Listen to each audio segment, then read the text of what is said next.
nawa ne gidan ko nawa ne gidan. Ga wasu kurakurai da gyara ga masu rubutun Hausa. A bidiyon da ya gabata mun ga yadda ya kamata a rubuta gajeruwar mallaka.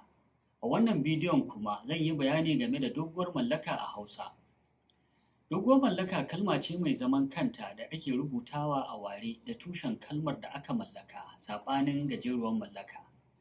Misali, naka maimakon rabawa, naki, namu, nasu, tasa, tasu, tamu. Ga misali a bayani: naka sai naka, ƙasar tamu sai addu'a, siyasar tasu ba irin tamu ba ce.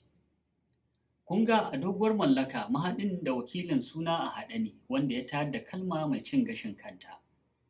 Wato kalmomi kamar nawa, naku, nata, nasu, namu, tasu duk kalmomi ne masu gaɓa biyu kuma raba su zai iya sauya ma'ana. Misali, gidan nawa ne. Idan aka raba nawa sai zancen ya sauya, mai karatu ya yi tunanin ana nufin gidan nawa ne. Don haka Hausa na da nata ƙa'idojin rubutu kamar harsuna na duniya. Mu haɗu a bidiyo na gaba.